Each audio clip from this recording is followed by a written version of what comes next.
السلام علیکم ورحمۃ اللہ وبرکاتہ۔ الحمد للہ رب العالمین، والصلاة والسلام علی اشرف الانبیاء والمرسلین وعلی آلہ واصحابہ اجمعین، اما بعد فاعوذ باللہ من الشیطان الرجیم، بسم اللہ الرحمن الرحیم، ومن احسن قولا ممن دعا الى اللہ وعمل صالحا وقال اننی من المسلمین، صدق اللہ العظیم۔ میرے بھائیوں، دوستوں، عزیزوں اور بزرگوں، اللہ رب العزت ساری دنیا کا خالق اور مالک ہے، اور ہر قسم کی طاقت اور قوت اس کے پاس ہے۔ انسان اللہ کی مخلوقات میں سے ایک مخلوق ہے اور بہت کمزور ہے۔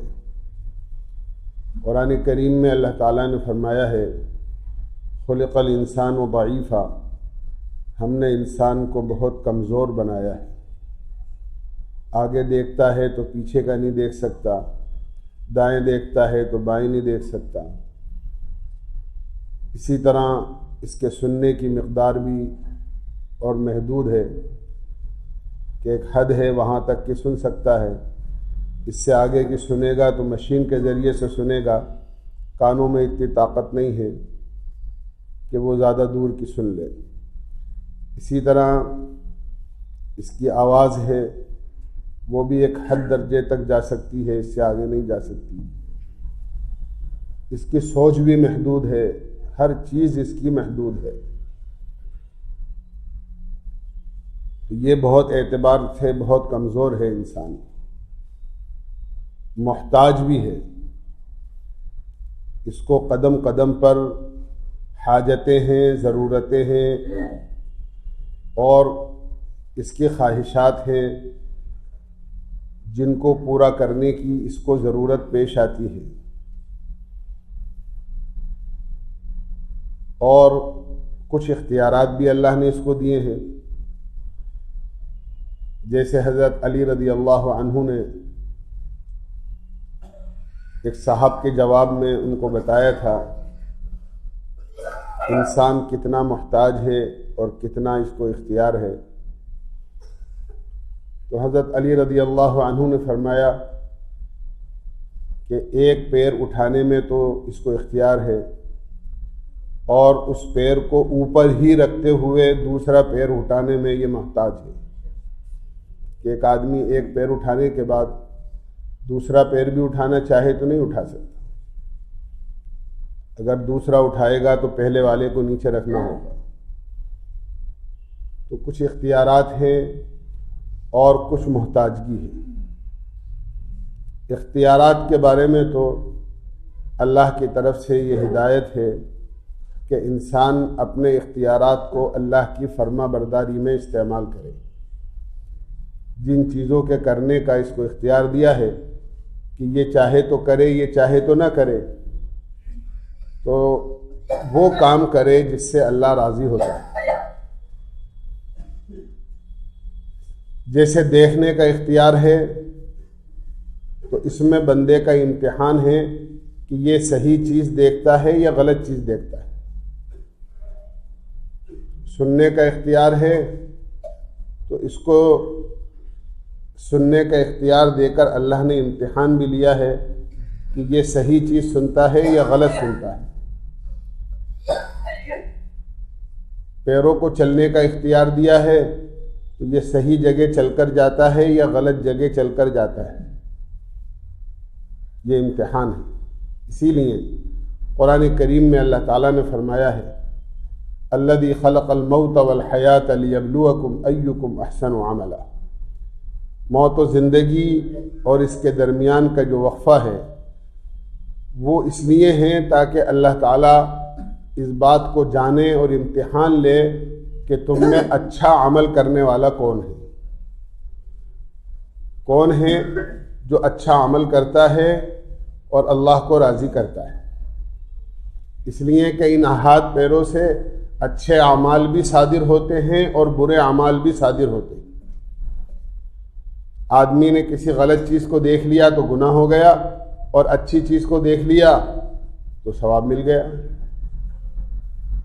پیروں سے چل کر آدمی کسی کے ساتھ ظلم، زیادتی، ناانصافی یا کسی گناہ کے راستے کی طرف چلا گیا تو چلنا گناہ ہو گیا، اور مسجد کی طرف آ گیا اور کسی کی مدد کرنے کی طرف قدم اٹھ گئے تو نیکی ہو گئی۔ تو اللہ تعالیٰ کی جو آزمائش ہے وہ اس بات کے لیے ہے کہ تم میں اچھا عمل کون کرتا ہے۔ زیادہ عمل والے کی کوئی بات قرآن و حدیث میں نہیں ملے گی کہ جو زیادہ عمل کرے گا جنت اس کو ملے گی یا اللہ اس سے راضی ہوگا۔ عمل کم ہو یا زیادہ ہو لیکن عمل اچھا ہو۔ اسی لیے اللہ کے نبی علیہ الصلاۃ والسلام نے ارشاد فرمایا، خیر العمل ما دام علیہ صاحبہ وان قل۔ آدمی کا اچھا عمل وہ ہے جس کو کر کے آدمی اس نیکی پر جم جائے، چاہے وہ تھوڑا ہی کیوں نہ ہو۔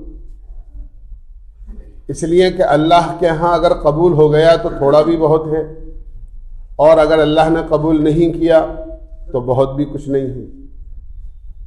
حدیث میں بہت مشہور واقعہ ہے کہ ایک گنہگار عورت کا پانی پلانا کتے کو اللہ کے ہاں قبول ہو گیا، پسند آ گیا، تو ساری زندگی کے گناہوں کو اللہ نے معاف کر دیا۔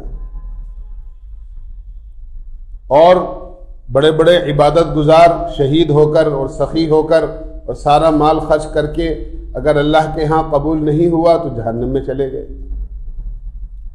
تو کثرت عمل نہیں ہے کوئی چیز، بلکہ اچھا عمل ہے۔ ایکم احسن عملا، تم میں اچھا عمل کون کرتا ہے؟ اور اچھا عمل وہی ہوتا ہے جسے اللہ قبول کر لے، وہی اچھا عمل ہے۔ اور اچھا عمل وہ ہے جو اللہ کی نظر میں اچھا ہو۔ ایک تو آدمی یہ سوچے کہ میں جو کر رہا ہوں وہ صحیح ہے، تو آدمی کی سمجھ تو الگ الگ اور سوچ تو الگ الگ ہوتی ہے، اور پسند بھی الگ الگ ہوتی ہے۔ گھر میں اگر 5 آدمی ہیں تو ہر ایک کی پسند الگ ہے۔ ایک آدمی کہتا ہے گھر کا کہ مجھے تو دال اچھی لگتی ہے، ایک کہتا ہے نہیں مجھے تو سبزی اچھی، اس کے نزدیک سب سے اچھا سالن دال ہے، اور دوسرے کے نزدیک سب سے اچھا سالن سبزی ہے، تیسرے کے نزدیک سب سے اچھا سالن گوشت ہے۔ تو ہر ایک کی پسند الگ ہے، ہر ایک کی نظر میں اچھائی الگ ہے۔ تو اگر بندے کی سوچ پر اللہ چھوڑتے تو ہر آدمی اپنی مرضی کے مطابق عمل کرتا اور یہ سوچتا کہ میں تو اچھا کام کر رہا ہوں، کیونکہ میرے نزدیک تو اچھا کام یہی ہے۔ اللہ نے بندے کی اور ہماری اور آپ کی سمجھ پر نہیں چھوڑا، بلکہ جو اللہ اچھا سمجھ لے، جو اللہ کے ہاں قبول ہو جائے، جسے اللہ اچھا کہے وہ اچھا ہے، چاہے وہ ہماری نظر کے اندر کیسا ہی ہو، لیکن اگر اللہ اس کو اچھا کہہ دے تو اچھا ہے۔ ایک صاحب ایک مرتبہ اللہ کے نبی علیہ الصلاۃ والسلام کی وفات کے بعد ایک صحابی کو تلاش کرتے ہوئے آئے اور مل بھی لیے اور ملاقات بھی ہو گئی، اور ان سے کہا کیا آپ اللہ کے نبی علیہ الصلاۃ والسلام کے صحابی ہیں؟ تو وہ خاموش ہو گئے، کوئی جواب نہیں دیا۔ انہوں نے بہت پوچھا، جب بہت اصرار کیا تو کہنے لگے اگر قیامت میں اللہ تعالیٰ مجھے اللہ کے نبی کے صحابہ میں شمار کر لے تو میں صحابی ہوں، اور اللہ نے اگر شمار نہیں کیا تو پھر تو کوئی چیز نہیں۔ تو اصل تو اللہ کے ہاں قبولیت ہے کہ اللہ جس عمل کو قبول کر لے وہ اچھا عمل ہے۔ تو اختیار دیا ہے بندے کو اچھا عمل کرنے کے لیے، اچھا دیکھیں، اچھا سوچیں، اچھا سنیں، اچھا بولیں، اچھے کام کی طرف چل کر جائیں، اچھے کام کریں، اور جس چیز میں محتاجگی ہے، جو انسان کی ضرورتیں ہیں، جو انسان کی حاجتیں ہیں، ان کے بارے میں ہمیں یہ ہدایت ہے کہ ہم اپنی حاجتوں کو اللہ کی مخلوق کے سامنے نہ رکھیں بلکہ اللہ کے سامنے رکھیں، اپنی ہر ضرورت کو اللہ سے مانگیں، یہ ہدایت ہے۔ اسی لیے اللہ کے نبی علیہ الصلاۃ والسلام کے معمولات میں یہ آتا ہے، میں عام طور سے عرض کرتا رہتا ہوں ایک دفعہ اللہ کے نبی تشریف لائے اور حضرت عائشہ سے پوچھا کیا کوئی چیز کھانے کو ہے؟ کہ نہیں ہے۔ آپ مسجد میں تشریف لے گئے، پھر واپس آ کر پوچھا، 3 مرتبہ ایسا ہوا، اور تیسری مرتبہ میں جب حضرت عائشہ رضی اللہ عنہا نے یہ بات فرمائی کہ حضرت عثمان آئے تھے اور وہ کچھ دے کر گئے ہیں اور یہ کہہ کر گئے ہیں کہ کوئی ضرورت پیش آیا کرے تو کہلوا دیا کریں، اللہ کے نبی نے فرمایا اگر مجھے میرے گھر میں نمک کی ڈلی کی ضرورت بھی پیش آئے گی تو میں تو اللہ سے کہوں گا، اللہ کی مخلوق سے نہیں کہوں۔ گویا یہ ہدایت ہے ہمیں کہ اگر اتنی معمولی سی چیز کی بھی ضرورت پیش آئے تو تم اپنے اللہ سے مانگو، اللہ سے کہو، کیونکہ اللہ ہی ہر ضرورت کو پورا کرنے والا ہے۔ حضرت عمر رضی اللہ عنہ کے زمانے میں قحط سالی ہو گئی، بارش بند ہو گئی اور زمین سے غلہ پیدا ہونا بند ہو گئے، اور مدینہ منورہ میں لوگ دانے دانی کے محتاج ہو گئے۔ حضرت عمر رضی اللہ عنہ نے مدینے کے اطراف سے جہاں جہاں ممکن ہو سکتا تھا وہاں کے گورنروں کو خط لکھا اور مدینے والوں کے لیے غلہ منگوایا، اور لوگوں نے اپنی اپنی طاقت اور استعداد کے مطابق غلہ بھیجا۔ مصر کے گورنر کو بھی خط لکھا اور وہاں سے بھی غلہ آیا، لیکن اس کے باوجود بھی ضرورت پوری نہیں ہوئی، حالات بہت ناگفتہ بھی ہو گئے۔ ایک صحابی بھوک کی اور فاقے کی حالت میں سو گئے، رات کو اللہ کے نبی علیہ الصلاۃ والسلام کی خواب میں زیارت ہوئی۔ اللہ کے نبی نے فرمایا عمر کو سلام کہنا اور یہ کہنا تو بڑا عقل مند تھا، کیا ہو گیا تھا؟ حضرت عمر کو احساس ہوا کہ واقعی کہیں نہ کہیں کوئی غلطی ہو رہی ہے، کہیں نہ کہیں کوئی غلطی ہو رہی ہے، اور پھر احساس ہوا کہ ہم نے مدینہ منورہ والوں کی غلے کی ضرورت کو مدینے کے اطراف والے لوگوں سے تو کہا لیکن اللہ سے نہیں کہا، یہاں چوک ہو رہی ہے۔ اس لیے کہ اللہ تو اپنے بندوں سے ایسی محبت کرتا ہے، کیا کوئی ماں اپنی اولاد سے کرتی ہو؟ علماء نے ایک سمجھانے کے طور پر لکھا ہے کہ جیسے ایک ماں کو اپنی اولاد سے محبت ہوتی ہے، اللہ اس سے 70 گنا زیادہ اپنے بندوں سے محبت کرتا ہے۔ لیکن کبھی کبھی وہ ماں جو اپنی اولاد سے محبت کرتی ہے، بچے کی غلطی پر اس سے ناراضگی کا اظہار کر کے اس کی تربیت کے لیے دل سے ناراض نہیں ہوتی، لیکن ناراضگی کا اظہار کرتے ہوئے اس کی تربیت کے لیے اس سے کہہ دیتی ہے تیرا کھانا بند ہے، آج تجھے روٹی نہیں ملے گی، اس لیے کہ تو نے آج سبق یاد نہیں کیا، آج تو نے صبح فجر کی نماز نہیں پڑھی، آج تجھے روٹی نہیں، ناشتہ نہیں ملے گا۔ جو دیندار مائیں ہوتی ہیں وہ اس طرح تربیت کرتی ہیں اولاد۔ یا بچے نے کوئی غلطی کر لی تو ماں کہتی ہے آج روٹی نہیں ملے گی، تیری روٹی بند ہے آج۔ اور ماں کا روٹی بند کرنا اس وجہ سے نہیں ہوتا ہے کہ گھر میں روٹی نہیں ہے، گھر میں کھانا ختم ہو گیا، اللہ کا دیا ہوا گھر میں سب کچھ موجود ہے، لیکن بچے کی غلطی کی وجہ سے اس کی روٹی بند، اس کا کھانا بند۔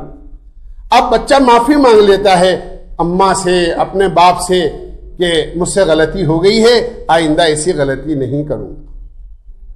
تو وہی ماں اپنے پیارے ہاتھوں سے اگر روزانہ اس کو سادہ روٹی کھلاتی ہے تو اس دن پراٹھا بنا کر کھلائی کہ میرا بیٹا بہت اچھا ہے، اس سے غلطی ہو گئی، اس نے معافی مانگ لی، بھائی اس کو چلو اپنے ہاتھ سے کھلاؤں گی۔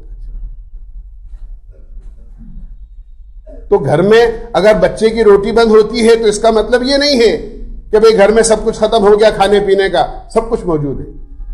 اللہ کی طرف سے کسی کے اوپر کوئی ایسی پکڑ آتی ہے تو اس کا مطلب یہ نہیں کہ اللہ کے خزانے نعوذ باللہ خالی ہو گئے، وہاں سارا سامان ختم ہو گیا اس لیے اپنے بندوں پر تنگی کر دی اس نے، ایسا نہیں ہے۔ حدیث میں آتا ہے ساری دنیا کے انسان اور جنات ایک میدان میں جمع ہو جائیں اور ہر ایک اپنی خواہش کا سوال اللہ سے کرے، اور جو مانگے اللہ ہر ایک کی خواہش کو پورا کر دے اور ہر ایک کے سوال کو پورا کر دے۔ تو بھی اللہ کے خزانے میں اتنی کمی نہیں آئے گی جتنا سمندر میں سوئی ڈبو کر نکالنے سے جو اس کی نوک پر تری لگ جاتی ہے تو اتنی تو کمی سمندر میں آ ہی جاتی ہے. اللہ کے خزانے میں اتنی بھی کمی نہیں آتی. اس کے خزانے لامحدود ہیں. یہ تو اللہ دیکھنا چاہتے ہیں میرا بندہ غلطی کر رہا ہے تو یہ تو غیر کے سامنے ہاتھ پھیلا رہا ہے, مجھ سے تو کہتا ہی نہیں ہے. تو اللہ بندے کو اپنی طرف متوجہ کرنے کے لیے ایسا کرتے کہ اس کو تنگی میں اور حالات میں مبتلا کر دیتے. حضرت عمر کے ساتھ ایسا ہی ہوا, فوراً احساس ہوا. چنانچہ سارے مدینے والوں کو لے کر مدینے سے باہر میدان میں جمع ہوئے اور صلاۃ الاستسقاء پڑھی, بارش طلب کرنے کی نماز, اللہ سے بارش طلب کرنے کی نماز. اور روایتوں کا مضمون یہ ہے کہ حضرت عمر نے دعا کے ہاتھ بھی منہ پر نہیں پھیرے تھے, اللہ تعالیٰ نے بارش برسا. اللہ سے دعا مانگی, اللہم انا نستغفرک ونستسقیک, اے اللہ ہم آپ سے اپنے گناہوں کی اور غلطی کی معافی مانگتے ہیں اور آپ سے بارش کا سوال کرتے ہیں. اور بارش برسی اور خوب موسلادھار بارش برسی اور مدینے والوں کی قحط سالی ختم ہو گئی. یہ ہے کہ اپنی ہر ضرورت کو اللہ سے مانگو, اس لیے کہ اگر مخلوق تو خود محتاج ہے اور محتاج کی کیا ضرورت پوری کر سکتا ہے؟ جو خود محتاج ہو وہ محتاج کی کیا ضرورت پوری کرے گا؟ مشہور واقعہ ہے کہ ہارون رشید گئے اور راستہ بھول گئے, جنگل میں شکار کے لیے نکلے تھے, راستہ بھول گئے. جنگل میں دیکھا کہ ایک آدمی ہے, اس کی جھوپڑی ہے, اس کے یہاں گئے, اپنا تعارف کرایا اور اس سے پانی مانگا. اس نے پانی پلایا, جو کچھ اس کے پاس تھا اس نے ان کی ضیافت کی اور پھر کہنے لگے کہ تم نے ہماری ضرورت پوری کی ہے, ہمیں پانی پلایا, اس سخت گرمی کے اندر کھانا کھلایا بھوک کی حالت میں, کبھی شہر آؤ تو ہم سے ضرور ملنا اور ہم اپنے خزانے سے جو تم مانگو گے تمہیں دیں گے. بات آئی گئی ہو گئی, بادشاہ اپنے چلے گئے. بہت دنوں کے بعد اس جنگل کے رہنے والے, اس دیہات کے رہنے والے آدمی کا شہر میں جانا ہوا. بادشاہ کے دربار تک پہنچا, لیکن وہ وقت ایسا تھا جو فجر کی نماز سے پہلے کا تھا. لوگوں نے کہا کہ بادشاہ سے ملاقات تو ہو جائے گی, لیکن ابھی بادشاہ تہجد کی نماز پڑھ کر دعا میں لگے ہوئے. تو وہ بغیر ملاقات کیے ہوئے واپس آنے لگے.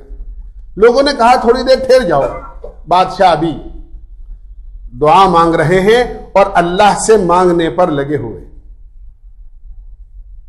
جب دعا سے فارغ ہو جائیں گے اور نماز سے فارغ ہو جائیں گے تب مل جائے. کہنے لگے نہیں, بس میرا کام ہو گیا, مجھے واپس جانا ہے.